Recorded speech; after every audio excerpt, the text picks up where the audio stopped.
certidão de nascimento. É uma certidão de nascimento.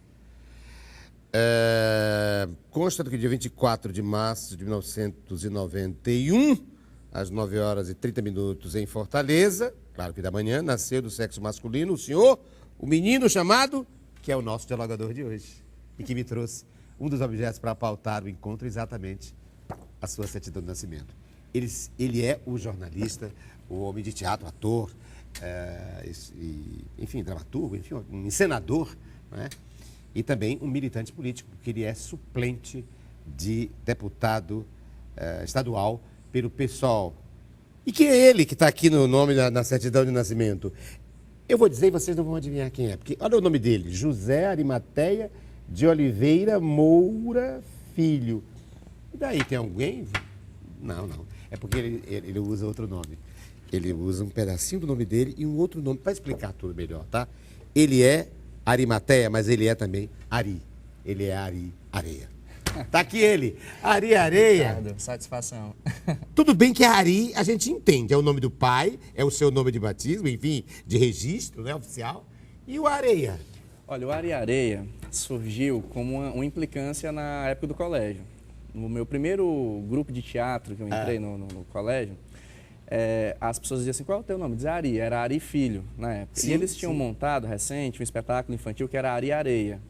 É uma história de um grãozinho de areia que se apaixona por uma estrela cadente. Fofinha a história, né? É fofinha. E aí eles começaram, Ari Areia, Ari Areia, Ari Areia. E esse apelido se espalhou pela escola. No que se espalhou, isso virou um inferno na minha vida, você imagina. Que tudo nos corredores, na sala, tudo, no Orkut, na época era Orkut. E aquilo me irritava de tal modo que eu não conseguia lidar com aquilo. Tal dia eu estava em casa, de noite, e alguém veio encher o meu saco, né, no MSN na época. Ari Areia, Ari Areia. Aí eu estourei de raiva. Depois que eu chorei de raiva, eu disse, caramba, esse negócio é legal. Soa bem, rima, eu acho que eu vou adotar esse nome. E tem uma literação, né? Tem uma literação. Ari Areia, parece o nome. E de certa forma parece com Arimateia, né? Mesma Arimateia, quantidade de sílabas poéticas. Aí eu disse, eu vou usar. Aí eu peguei e botei no Orkut, Ari Areia. Depois botei no MSN Ari Areia, meus e-mails. Adotei. Naquela atitude ali de criança inconsequente, talvez, hoje eu consigo entender um pouco melhor o que eu fiz, né? Eu estava meio que profanando a ofensa, assim, uma coisa que foi feita para me magoar, para me entristecer. Você fez algo de uma inteligência enorme, não foi? E eu não você tinha consciência. Transformou aquilo que era seria uma ofensa, uma pretensa ofensa, você capitalizou. Isso. Né? E é uma forma de amainar qualquer tipo de rusga em relação ao seu nome. E isso foi uma atitude, assim, que depois eu fui repetindo com relação a outras coisas, né? Por exemplo, essa coisa de ser gay. Aos poucos eu fui me apropriando do bicha, do viado, do gay, e fui transformando aquela coisa ruim em uma coisa que, olha, eu agora me aproprio disso e eu dou o sentido que eu quero dar. Assim, na hora... Isso é uma atitude inteligente, né? Isso é uma atitude política. É uma também, atitude né? política e inteligente. Aliás, exatamente inteligente porque é política. Ou é política porque é inteligente. Mas, enfim, é de uma inteligência extraordinária, não é? Porque aqui você potencializa a ofensa. Sim. Se você... Por exemplo, o Jô Soares, quando ele diz um beijo do gordo, ele próprio está se chamando de gordo, quem o chamar de gordo não tem mais valor, porque ele próprio já se assumiu. Esvazia o sentido ruim e ruim. constrói um outro sentido. Eu acho que isso é fundamental no nosso papel, porque assim, a gente que é ou gay, ou negro, ou jovem periférico, as mulheres, a gente já existe, né, tendo que resistir a muita coisa. A gente nasce na contramão do mundo. Então a gente precisa dar os nossos próprios sentidos, né, para aquilo que querem imprimir na gente como um lugar de subalternidade, um lugar de diminuição, de minorização. A gente precisa saber dar as viradas necessárias para construir a nossa própria dramaturgia de vida. E né? ressignificar também os nomes, né, as palavras. Sim. Né? Você, portanto, imagino, já que você está se referindo a isso, que você deva ter sofrido, assim como sofreu bullying por Ari Areia, personagem do grão de areia que se apaixona por uma estrela cadente, você deve ter sofrido também por causa da homossexualidade. Sim. Ah, é o viado, é bicha, é mulherzinha. Eu lembro, Ricardo. Enfim. Você reverteu isso. Quando eu era adolescente, pré-adolescente, eu lembro que na escola eu não gostava de futebol. Eu gostava de outras coisas, gostava de ler, gostava de escrever, gostava de desenhar, de pintar. Mas o fato de eu não gostar de futebol né? Eu não sabia se gostava de meninos ou de meninas. Eu era um pré-adolescente, mas eu sabia que não gostava de futebol. O fato de eu rejeitar o futebol, o esporte, por ser um ambiente muito masculinamente tóxico, né? As pessoas me taxavam como mulherzinha. Então, mesmo antes de eu me entender como gay, de eu me assumir publicamente como gay, as pessoas, elas constrangiam de alguma forma pelo fato de você não performar aquela masculinidade. Você não está dentro do padrão Isso. que se estabeleceu socialmente como masculino e feminino. Aí você imagina, eu sou arimateia, né? Não é à toa. Meu pai também é arimateia, né? É pastor evangélico. Seu pai é pastor evangélico. Da Assembleia de Deus. Daí talvez o nome, né? Porque Arimateia é um nome bíblico, não é o nome de um homem que inclusive deu ele cede a sepultura, né, a Cristo, e que defendeu Cristo em muitos momentos no Sinédrio, não é? E teve aí, ponderações em relação à condenação dele, não é? Lá em casa os irmãos são todos nomes bíblicos, Arimateia, Timóteo e Josué, né? São todos da Bíblia. Nomes bíblicos. E como é então que uma família bíblica aceita, descobre ou lida com a homossexualidade assumida de um de seus filhos? Isso foi uma questão. Esse é um tema, assim, né? Eu sempre soube que era gay, né? Desde muito pequeno. A gente vai entendendo isso a partir do amadurecimento, do empoderamento que a gente vai tendo do nosso corpo, da afetividade. Mas desde que eu fui me apaixonando pela primeira vez por alguém, essa paixão era sempre direcionada mais a meninos do que a meninas, né? Namorei algumas meninas ao longo da vida, mas as paixões avassaladoras, né, eram sempre por meninas. Eu escondi isso, né, até os meus 18 anos, quando eu me apaixonei perdidamente por um rapaz, e aí eu tinha vontade de andar na rua, de mão dada, tinha vontade de que as pessoas soubessem e tal. E aí não foi uma coisa muito fácil. Eu preparei, assim, a forma de dizer como eu queria que ele soubesse, porque eu não queria que fosse por outras pessoas, né, chantageando, constrangendo. Eu queria que eu chegasse e dissesse. Isso também é uma atitude política, né? Eu decidi... Se aconselha a todo mundo, né? Eu decidi, faça dessa forma, né? E decidi que fosse ao mesmo tempo para os dois, para não ficar o segredo guardado aqui com um e o outro não saber. Eu queria que fosse com os dois, pai e mãe. E aí a reação não foi muito boa. Entendo. Natural. A reação foi bem complicada, porque eu já estava com 18 anos, eu era obreiro da igreja. Você era obreiro da igreja? Era professor, igreja... Assembleia de Deus. Assembleia de Deus. Sim. Era professor, era pregador, viajava pelo interior pregando. Tem cidades onde não tinham igrejas que eu ajudei a abrir, uma loucura, depois eu te conto com calma. Então havia uma expectativa. Quando eu verbalizo isso, por mais que ele já tivesse uma ideia, quando eu verbalizo isso, há uma quebra de expectativa. De plano, de projeto de futuro. Projeto de vida. É como se tivesse rompido, quebrado, estraçalhado o que eles imaginavam. Eu entendo a e há uma desesperança também, não é? Total. E eu entendo. Eu estou falando em termos geral, não estou falando nem do seu caso com seu pai e sua mãe, não. Quando você tem a verdade dita por aquela pessoa que é a protagonista da sua própria vida, ela rompe qualquer tipo de elucubração, alhures, né? Fora aquilo que está ali. Então a desesperança se estabelece em relação ao plano que você tinha para o outro. Muitos pais, eles têm essa reação, assim, uma das reações mais naturais, né? mais comuns é essa reação da desesperança, do luto. O luto, né? O luto, porque você tem uma expectativa desde quando a criança nasce e aquilo rompe, né? Eu costumo dizer que essa expectativa, ela é fruto de uma heterossexualidade compulsiva. Né? A sociedade que a gente vive, ela é compulsivamente heterossexual. Então ela desnaturaliza qualquer outra possibilidade de ser. E aí eu entendo a dor dos meus pais naquele momento. Mas hoje é uma dor já madura e já... uma dor amadurecida. Mas o que me surpreendeu mais nessa história toda, né, e que eu queria falar sobre isso agora, é a chave desse prato aqui. O segundo objeto que o primeiro suplente de deputado estadual do mandato do Renato Rosendo, que é o Ari Areia, está aqui comigo hoje, o nosso dialogador de hoje, jornalista e homem de teatro, Ari Areia. Eu ficava meio encabulado de dizer assim, primeiro suplente de deputado e tal, mas estive no Recife recentemente, na cidade do Recife, e o nosso vereador lá, o Ivan, falou assim, você tem que dizer que você é suplente de deputado, porque você não é suplente de qualquer pessoa, você é suplente do Renato Rosendo, não é qualquer coisa. E você vai assumir, não vai? Então, o Renato, ele tem uma delicadeza muito grande, né, nos mandatos que ele assume, que é sempre durante o mandato ele tira uma licença de 4 meses para dar espaço para o primeiro suplente assumir, né, e ter esse revezamento de liderança, de espaço, de voz, de ocupação. Né, que afinal de contas vocês estão juntos num mandato só, mas são pessoas com com prioridades, com, né, com particularidades, né, diferentes. E muito potente, assim, uma pessoa de teatro, militante da cultura, LGBT, na juventude, falando naquela tribuna tão pesada, né? Pesada, com discursos tão homofóbicos, tão misóginos, tão reacionários, né? A expectativa é que a gente logo tenha aí uma possível exercício de mandato aí pela gente. Seria daqui a um ano, talvez? A gente está vendo essa data, um momento mais estratégico. Para ser mais claro, ele é primeiro suplente de deputado do mandato do nosso Roseno, Renato Roseno, que, como disse o seu vereador lá de Recife, não é qualquer mandato, né? É uma pessoa expressiva, né? Respeitabilíssima, sim, que é o Renato Roseno. Mas você me trouxe um prato. Vocês sabem que os objetos vão pautando, os objetos que o convidado traz, vão dando assim margem, vão criando uma pauta, né? A partir, claro, do olhar do convidado e do meu. E agora eu me pergunto, ele me trouxe um prato, está relacionado a quê? Para quê? Que tema seria? Então, esse prato, quando a minha avó, por parte de mãe, a avó Lourdes, Dona Lourdes Parteira, lá do Pirambu. Meu pai e minha mãe nasceram no Pirambu, né? Eu também.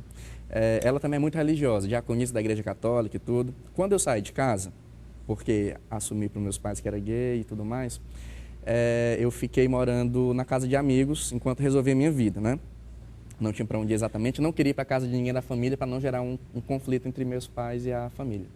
Minha avó me liga, 1 ou 2 semanas depois, diz assim, eu quero falar com você, mas não precisa dizer nada, já sei de tudo. Aí quando eu chego na casa dela no Pirambu, ela senta, diz assim, fala, olha, não mudou nada, você continua sendo meu neto. E aí dá um sermão muito bonito sobre acolhimento e diz assim, espera aqui.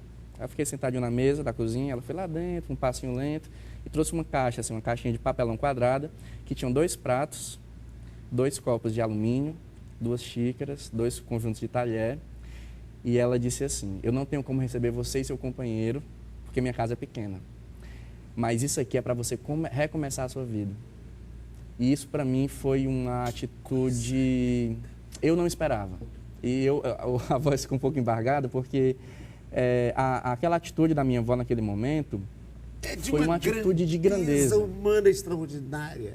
E hoje eu fico muito feliz assim, de saber da organização de coletivos como as Mães pela Diversidade, que já existem aqui no Ceará. Sim, a Mara teve aqui, que é linda, né? Eu não consigo me conter diante da articulação delas. E aí o abraço da minha avó nesse momento, esse prato é o último, é o único que sobrou, o restante foi quebrando já faz quase 8 anos disso.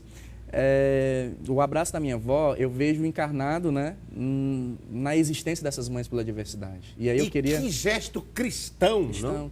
Esse sim, o gesto da sua avó é um gesto de cristianismo mesmo, né? E o que eu acho forte nesse gesto dela, porque ela não falou assim, você. Ela não estava preocupada comigo.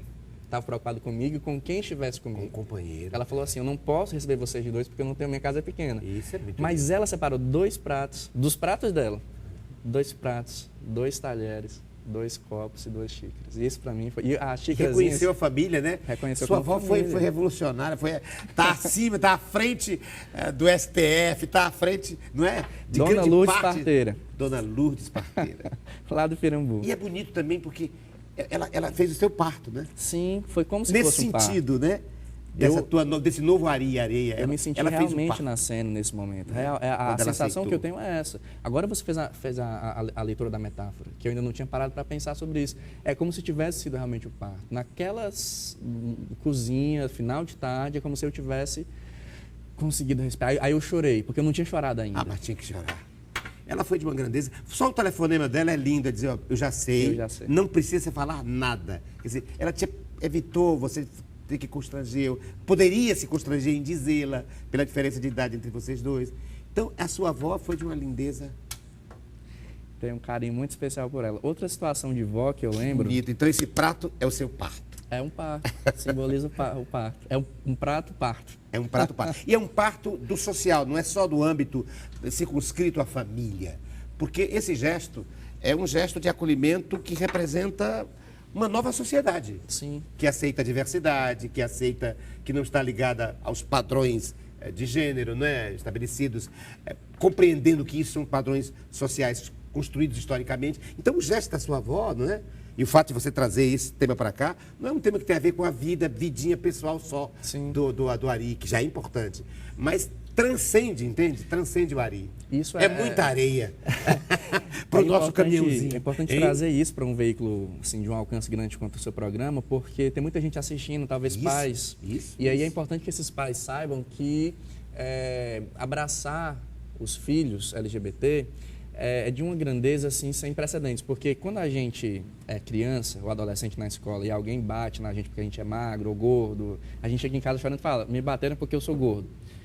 E aí o pai vai lá e toma satisfação. Mas quando você é LGBT e alguém te implica porque você é gay, você não vai ter coragem de chegar em casa e pai, implicaram comigo porque eu sou gay. E em muitos casos, se essa pessoa disser, implicaram comigo porque me chamaram de gay, apanhou lá na escola e apanha também em casa também. Então o acolhimento é fundamental. E aí eu sugiro que as pessoas que estejam assistindo, que se sintam sensibilizadas, procurem as Mães pela Diversidade, porque é uma vivência assim, fundamental. Para quem não sabe, explica o que é o Mães pela Diversidade. O coletivo Mães pela Diversidade, elas se reúnem uma vez por mês, elas fazem eventos, fazem atividades, e é um grupo de mães e pais, não é, de pessoas LGBT que se apoiam entre si, que se ajudam a compreender a situação dos próprios filhos, a desconstruir, né, o preconceito por LGBTfobia que naturalmente as pessoas vão construindo desde que nascem. E expande isso para qualquer pessoa, extra-família. Quando a gente fala assim que a nossa família existe, quando eu digo assim, a minha família existe, não é simplesmente pelo direito de adotar. A gente usou muito isso na época de legalizar a adoção, né, por casais homoafetivos.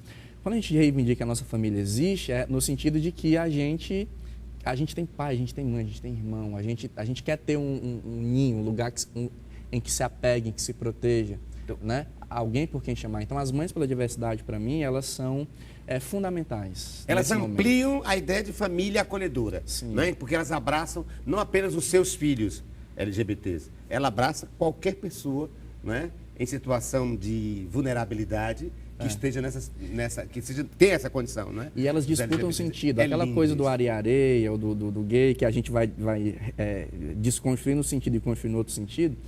As Mães pela Diversidade, elas disputam o sentido do que é família, do que é mãe, sabe? Tipo assim, tem uma charge de um amigo meu, o Robson Fernandes, que são duas fadinhas, né? Uma chega para outra e fala assim, como foi com seus pais? Aí a outra abraça e aí você vê ela chorando. Aí na outra charge ela diz assim, deu tudo certo, eles entenderam tudo. Então, que bom que seria o mundo em que esse dizer algo sobre você não fosse tão traumático, né? A mãe aí é uma mãe, a ideia, você está dizendo que esse coletivo reconstrói a ideia de maternidade, porque essa ideia de maternidade transcende a consanguinidade, né? Sim. Quer dizer, filhos são todos que estejam nessa situação, não é? Tem uma coisa bonita que eu não ouvi. Necessariamente o meu filho, o filho da minha casa. Eu ouvi da Evelise, que ela é uma das coordenadoras das mães. Antes do grupo surgir no Ceará, eu estava em Belo Horizonte, ela me ligou de Fortaleza, a gente conversou horas. E aí ela, aos prantos, ela dizia assim, eu não sei ser militante.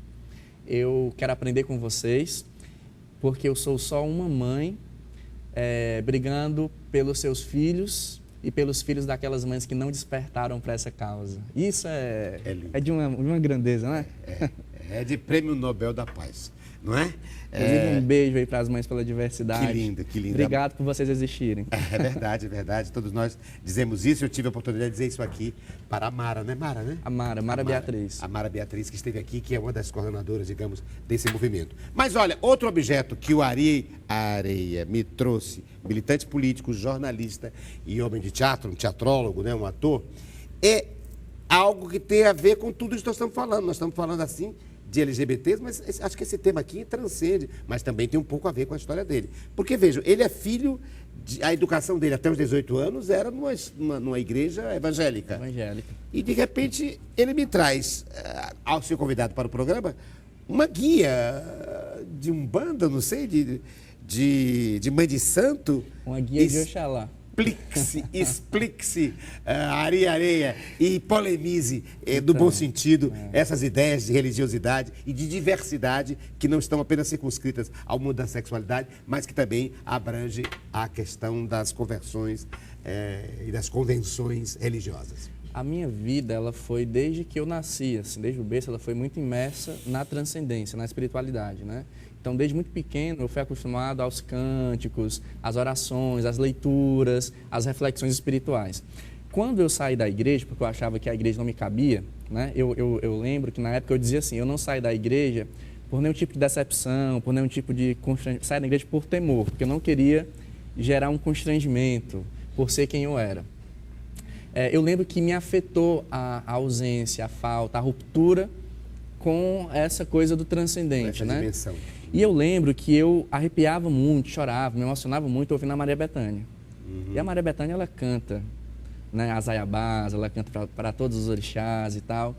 E esse processo de desconstrução da homofobia internalizada, cristalizada, também foi um processo de desconstrução desse racismo religioso, né, que foi imprimido, impresso na minha criação, né, porque tudo que fosse dos cultos afro-brasileiros para aquela criança, aquele adolescente evangélico, era demoníaco, era demonizado.